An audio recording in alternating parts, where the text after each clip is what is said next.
भारत के हाथ आया वीटो पावर।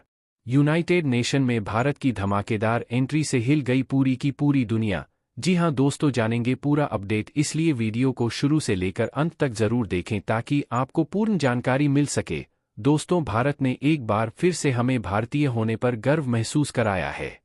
यूनाइटेड नेशन में भारत के पहुंचने से पहले ही भारी उलटफेर शुरू हो चुका है और अब कनाडा, चीन, इटली और पाकिस्तान जैसे देशों के मुंह पर भारत ने जमकर तमाचा मार दिया है, क्योंकि अब भारत को लेकर के यूनाइटेड नेशन में बड़ी चर्चा शुरू हो चुकी है।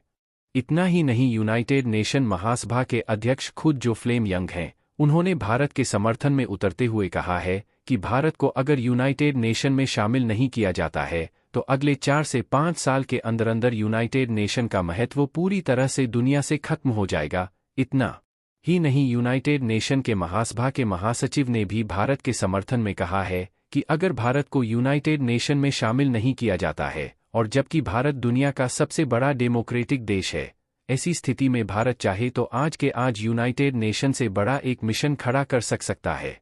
और अगर यूनाइटेड नेशन में किसी एक सीट को भी जोड़ना है तो वह सीट किसी और की नहीं बल्कि भारत की होगी, क्योंकि भारत को सपोर्ट करने वाला सिर्फ 1-2 देश नहीं बल्कि दुनिया के कई देश सामने आ चुके हैं।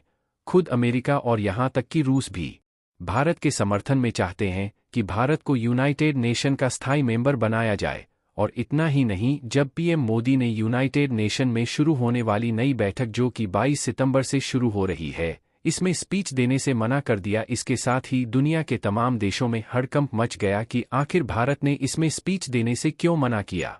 लेकिन बाद में यह स्पष्ट किया गया, यहाँ पर भाषण अब पीएम मोदी नहीं बल्कि भारत की तरफ से भारत के विदेश मंत्री एस जयशंकर स्पीच देने वाले हैं। और इसके साथ ही दुनिया के कई देशों की तो हालत ही खराब हो गई, क्योंकि चीन, पाकिस्तान जैसे देश जसत की आवाज से ही थर-थर कांपने लगते हैं। दोस्तों, भारत अब वीटो पावर का देश बनने जा रहा है, तो थोड़ा अब इसके बारे में भी जान लेते हैं कि वीटो पावर होती क्या है। दोस्तों, यूनाइटेड नेशन में जो स्थायी मेंबर होते हैं उन्हें वीटो पावर का अधिकार होता है। वीटो पावर एक ऐसी पावर होती है जिसका मतलब यह होता है कि यूनाइटेड नेशन में अगर कोई बिल आता है और उसमें कोई भी रेस अगर सिंगल ही अपनी वीटो पावर यूज कर लेता है, तो इसका मतलब यह है कि अब यूनाइटेड नेशन से वह बिल किसी कीमत पर पास नहीं होने वाला है। यह होती है वीटो पावर। और अब यूनाइटेड नेशन में 5 सदस्य देशों के बाद भारत को छठा वीटो पावर वाला देश घोषित करने की तैयारी चल रही है। अभी तक भारत को यूनाइटेड नेशन में अस्थायी मेंबर के तौर पर कई बार शामिल किया गया है। इतना ही नहीं, अमेरिका तो लगातार 2 से 3 बार से भारत को अस्थायी मेंबर के तौर पर शामिल कर रहा है और खुद रिक्वेस्ट हुई चीज आ रही है कि भारत इस पर मेंबर बना रहे। लेकिन आपको बता दें कि इसमें सबसे बड़ा अरंगा अगर कोई डालता है तो वह है चीन। जब भी यूनाइटेड नेशन में सदस्यों की संख्या बढ़ाई जाने की बात होती है, जब अमेरिका, रूस और तमाम देश भारत का समर्थन करते हैं, तो वहीं चीन इस पर वीटो लगा देता है।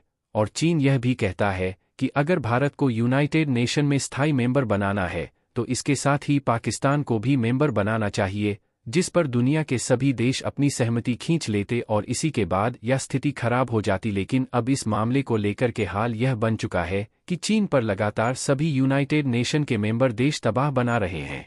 कहा यह जा रहा है कि अगर भारत चाहे तो अभी के अभी एक नया यूनाइटेड नेशन से भी मजबूत एक संयुक्त मेंबरों का सदस्यों का देश बना सकता है।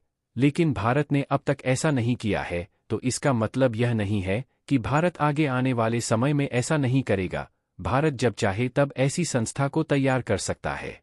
इतना ही नहीं, भारत के समर्थन में उतरते हुए यूनाइटेड नेशन के महासचिव एंटोनियो गुटेरेस ने यहां तक कह दिया कि भारत को अगर यूनाइटेड नेशन में मेंबर नहीं बनाया जाता है तो जो सितंबर 1922 से होने वाली यूनाइटेड नेशन की बैठक है वह निष्क्रिय साबित हो जाएगी, यानी कि उसमें कुछ भी काम नहीं हुआ ऐसा मान लिया जाएगा। अब आप समझ सकते हैं कि भारत की ताकत कितनी हद तक पहुंच चुकी है।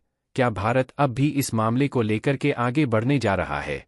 आगे हम आपको इस बारे में बताने जा रहे हैं। अब इस पूरी वीडियो को ध्यान से सुनिए, क्योंकि यहां से अब एक के बाद एक घटनाएं 22 दिसंबर में होने वाली हैं।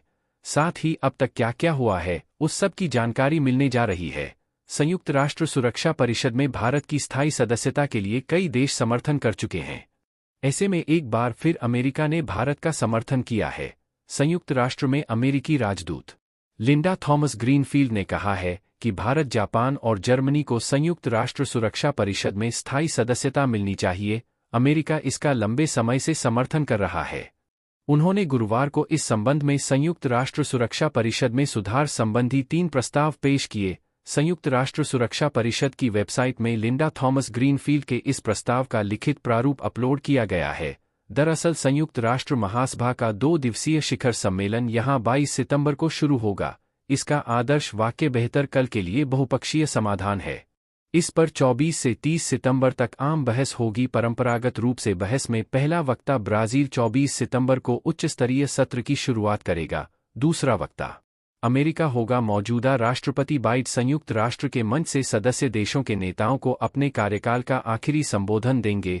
वक्ताओं के संबंध में पहले कहा गया था कि भारत के प्रधानमंत्री नरेंद्र मोदी 26 सितंबर को उच्च स्तरीय बहस में वक्तव्य देंगे। बाद में इसमें परिवर्तन किया गया कि उनके स्थान पर भारत के विदेश मंत्री डॉ एस जयशंकर 28 सितंबर को प्रस्तावित आम बहस में वक्तव्य दे सकते हैं। इन वैश्विक नेताओं के यहां पहुंचने से कुछ दिन पहले लिंडा थॉमस ग्रीनफील्ड ने कहा कि अमेरिका अफ्रीकी देशों को सुरक्षा परिषद में स्थायी सदस्यता देने के अलावा 2 अफ्रीकी देशों को स्थायी सदस्य बनाने का भी समर्थन करता है। उन्होंने विदेश संबंध परिषद के कार्यक्रम में बहुपद और संयुक्त राष्ट्र सुधार का भविष्य विषय पर चर्चा के दौरान घोषणा की कि अमेरिका छोटे द्वीपीय विकासशील देशों के लिए सुरक्षा परिषद में एक नई सीट के सृजन का समर्थन करता है। उन्होंने कहा कि जीच में ब्राजील, जर्मनी, भारत और जापान है। चारों देश संयुक्त राष्ट्र सुरक्षा परिषद की स्थायी सदस्यता के लिए एक दूसरे के दावों का समर्थन करते हैं। थॉमस ग्रीनफील्ड ने कहा, भारत दुनिया में सबसे बड़ी आबादी वाला है। संयुक्त राज्य अमेरिका अफ्रीका के साथ साथ लैटिन अमेरिका और कैरेबियन देशों को स्थायी प्रतिनिधित्व प्रदान करने के लिए सुरक्षा परिषद के विस्तार का समर्थन करता है। साथ ही भारत, जापान और जर्मनी को स्थायी सीट प्रदान करने के समर्थन पर प्रतिबद्ध है। वक्त आ गया है कि राष्ट्रपति के इस दृष्टिकोण को वास्तविकता में बदलने का वक्त आ गया है। भारत की स्थायी सदस्यता के लिए हमें समर्थन करना होगा, जिससे जल्द ही भारत यूएन का स्थायी सदस्य बन सके। दोस्तों, आज के लिए इतना ही। साथ ही वीडियो को लाइक और चैनल को सब्सक्राइब जरूर करें। धन्यवाद।